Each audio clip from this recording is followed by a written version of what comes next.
दोस्तों, आप लोग टेंस के बारे में जानते हो। टेंस क्या होता है? समय। उसको काल कहते हैं, समय कहते हैं। टेंस जो है तीन प्रकार के होते हैं। कितने प्रकार के? तीन प्रकार के। There are three kinds of tenses, है ना। There are three kinds of tenses. और first of all present tense, वर्तमान काल। कौन सा? वर्तमान काल। सेकेंड जो है पास्ट टेंस, भूतकाल। क्या है? भूतकाल। थर्ड जो है फ्यूचर टेंस, भविष्य काल। भविष्य काल। थर्ड प्रेजेंट टेंस वर्तमान काल, पास्ट टेंस भूतकाल, फ्यूचर टेंस भविष्य काल। अब तीनों का चर्चर भाग, चर्चर प्रकार। फर्स्ट जानिएगा आप कि प्रेजेंट इंडेफिनिट टेंस, फिर जो है present continuous tense, present perfect tense, present perfect continuous. अब पहचानने के भी कुछ नियम है। जिसके लास्ट में ता है, जिसके लास्ट में ता है, ती है, ते है, ये सब लगा रहता है तो प्रेजेंट इंडेफिनिट टेंस। जिसके लास्ट में रहा है, रही है, रहने हैं तो प्रेजेंट कंटीन्यूअस टेंस। जिसके लास्ट में चुका है, चुकी है, चुके हैं, प्रेजेंट परफेक्ट टेंस होता है। क्या होता है? Present perfect tense. जिसके लास्ट में रहा है, रही है, रहे हैं, लेकिन उसके साथ जो है समय को डिनोट किया जाता है तो प्रेजेंट परफेक्ट कंटीन्यूअस टेंस होता है। क्या होता है? Present perfect continuous tense. फिर जो है पास्ट इंडेफिनिट में आया, गया तो पास्ट इंडेफिनिट हो जाता है। क्या हो जाता है? Past indefinite tense. जिसके लास्ट में, जिस वाक्य के लास्ट में रहा था, रहे थे, रहे थे लगा रहे तो टेंस जो है पास्ट कंटीन्यूअस टेंस। क्या होगा? Past continuous tense. Past perfect tense की बात कर रहे हैं तो चुका था, चुकी थी, चुके थे, अगर जिस वाक्य के लास्ट में लगा रहे तो पास्ट परफेक्ट टेंस की बात होगा भाई।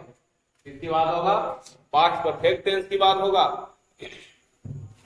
उसके बाद रहा था, रहे थे, रहे थे, लेकिन साथ समय दिया रहेगा तो उसके पास्ट परफेक्ट कंटीन्यूअस टेंस का वाक्य। किसका वाक्य होगा भाई? पास्ट परफेक्ट कंटीन्यूअस टेंस का वाक्य होगा। अब आ गया ये जिस टेंस के लास्ट में, जिस वाक्य के लास्ट में गा, गे, गी लगा रहेगा तो फ्यूचर इंडेफिनिट टेंस होगा। कौन सा टेंस होगा? फ्यूचर इंडेफिनिट टेंस होगा। जिस टेंस के लास्ट में रहा होगा, रही होगी, रहे होंगे अगर लगा रहेगा तो फ्यूचर कंटीन्यूअस टेंस क्या होगा? फ्यूचर कंटीन्यूअस टेंस होगा। जिस टेंस के, जिस वाक्य के लास्ट में बाबू चुका होगा, चुकी होगी, चुके होंगे लगा रहेगा तो फ्यूचर परफेक्ट टेंस। क्या होगा? फ्यूचर परफेक्ट टेंस होगा। उसके बाद रहा होगा, रही होगी, रहे होंगे, लेकिन साथ साथ क्या रहेगा? भविष्य में आने वाला समय दिया रहेगा तो फ्यूचर परफेक्ट कंटीन्यूअस टेंस होगा। क्या होगा? फ्यूचर परफेक्ट कंटीन्यूअस टेंस होगा। अगर दिया कि एक्टिव वॉइस और उसको पैसिव वॉइस में बदलना है, एक्टिव वॉइस क्या होता है तो प्रेजेंट इंडेफिनिट की बात करते हैं तो हम लोग subject plus V1 plus V1 या V5 प्लस ऑब्जेक्ट होता है। क्या आता है?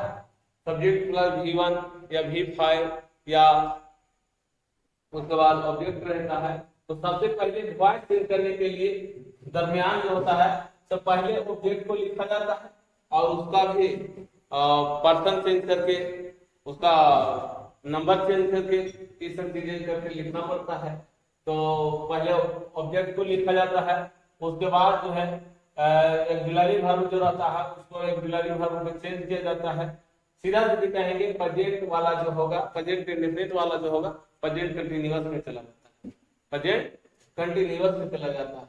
और उसके बाद जो है बाई लगाते हैं और साथ साथ ऑब्जेक्ट को जो है से उसका भी जो है वो ऑब्जेक्ट को लास्ट में प्रोनाउन को चेंज कर दिया जाता है और सब्जेक्ट का ऑब्जेक्ट बना दिया जाता है। तो इस तरीका से हम लोग देखते हैं।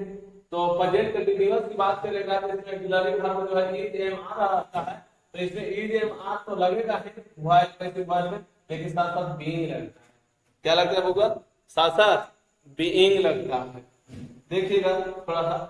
उसके बाद पास्ट परफेक्ट टेंस में हैज ऑक्सिलरी वर्ब आता है, तो इसका has been plus have been लग जाता है और उसके बाद सब्जेक्ट ऑब्जेक्ट अपना चेंज होता है, चेंज होते रहता है। उसके बाद हैज तो उसमें भी यही बात has have been plus being होता है, लेकिन रेयर केस में होता है, बहुत कम। देखिए सबसे पहली बात है कि हम लोग देखें 3 प्रकार के टेंस और सबका 4 भाग, तो मतलब टोटल मिलाकर के 12 होता है। उसमें से 9 8 होता है क्या बनता है एक्टिव वॉइस से पैसिव वॉइस बनता है। तो देखिए प्रेजेंट परफेक्ट कंटीन्यूअस टेंस का वाक्य जो होता है उसका पैसिव वॉइस नहीं बनता है। क्या नहीं बनता है? पैसिव वॉइस नहीं बनता है। दूसरा जो है वो पास्ट परफेक्ट कंटीन्यूअस टेंस का जो है पैसिव वॉइस नहीं बनता है। अगर दियों का थोड़ा बहुत दियों का क्यों उतार दिया जाता है और उसके बाद फ्यूचर कंटीन्यूअस का पैसिव वॉइस नहीं बनता है और फ्यूचर परफेक्ट कंटीन्यूअस का पैसिव वॉइस नहीं बनता। ये 4 जो है टेंस है इसका पैसिव वॉइस नहीं बनता है, एकदम भेजा में हम घुसा लेंगे। फिर कहता है पास्ट इंडेफिनिट का अगर डीड रहता है ऑक्सिलरी वर्ब तो वाज और वर्ब लगा दिया जाता है और उसके बाद जो है पहले सब्जेक्ट ऑब्जेक्ट को सब्जेक्ट बना दिया जाता है वाज प्लस V3 प्लस जो है बाई और उसके बाद ऑब्जेक्ट मतलब सब्जेक्ट को ऑब्जेक्ट में बदल दिया जाता है प्रोनाउन का। फिर पास्ट कंटीन्यूअस की बात करें तो वाज या वर रहेगा, तो वाज वर तो साथ लगेगा ऑक्सिलरी वर्ब, लेकिन साथ साथ बीइंग लगेगा। उसके बाद V3 लगेगा, इसके बाद क्या लगेगा? V3 लगेगा। उसके बाद जो है बाई लगेगा और उसके बाद सब्जेक्ट यहाँ लगेगा प्रोनाउन चेंज करने के बाद। क्या लगेगा? प्रोनाउन चेंज करने के बाद। और यहाँ ऑब्जेक्ट रहेगा, यहाँ क्या लगेगा? ऑब्जेक्ट। और ये इसका भी प्रोनाउन चेंज रहेगा। पास्ट का जो है हैड तो ऑक्सिलरी वर्ब रहेगा, साथ साथ हैड बीन होगा। हैड बीन के पहले जो है क्या होगा? ऑब्जेक्ट होगा। क्या होगा? ऑब्जेक्ट होगा और उसके बाद V3 होगा, बाई होगा और फिर सब्जेक्ट आएगा प्रोनाउन चेंज करने के साथ साथ। फिर इसका तो बनेगा नहीं, इसका नहीं बनेगा। आइए फ्यूचर इंडेफिनिट का बनता है, तो ऑक्सिलरी वर्ब विल रहता है, तो विल भी लगेगा होगा और V3 लगेगा और सब्जेक्ट का ऑब्जेक्ट बन जाएगा, सब्जेक्ट का ऑब्जेक्ट बनेगा और ऑब्जेक्ट का सब्जेक्ट फर्स्ट में बन जाता है। उसके बाद बाबू फ्यूचर परफेक्ट का बनेगा, फ्यूचर कंटीन्यूअस का बनेगा ही नहीं। फ्यूचर कंटीन्यूअस का नहीं बनेगा, तो फ्यूचर कंटीन्यूअस का नहीं बनेगा बाबू, तो फ्यूचर परफेक्ट का बनेगा। विल है रहता है इसका ऑक्सिलरी वर्ब, तो देखिए विल है रहता है, विल हैव भी लगा दिया जाता है और उसके बाद V3 और उसके बाद बाई, उसके बाद ऑब्जेक्ट और सबसे पहले क्या रहता है? ऑब्जेक्ट का सब्जेक्ट बना दिया जाता है। तो इस तरीका से हम लोग एक दूसरे वीडियो में आएंगे और बहुत अच्छे तरीका से एग्जाम्पल के साथ आप लोगों को मैं सिखाऊंगा और इसी के साथ जो है इस तरीका से आप लोग वीडियो में बने रहिए और इसी के साथ थैंक यू।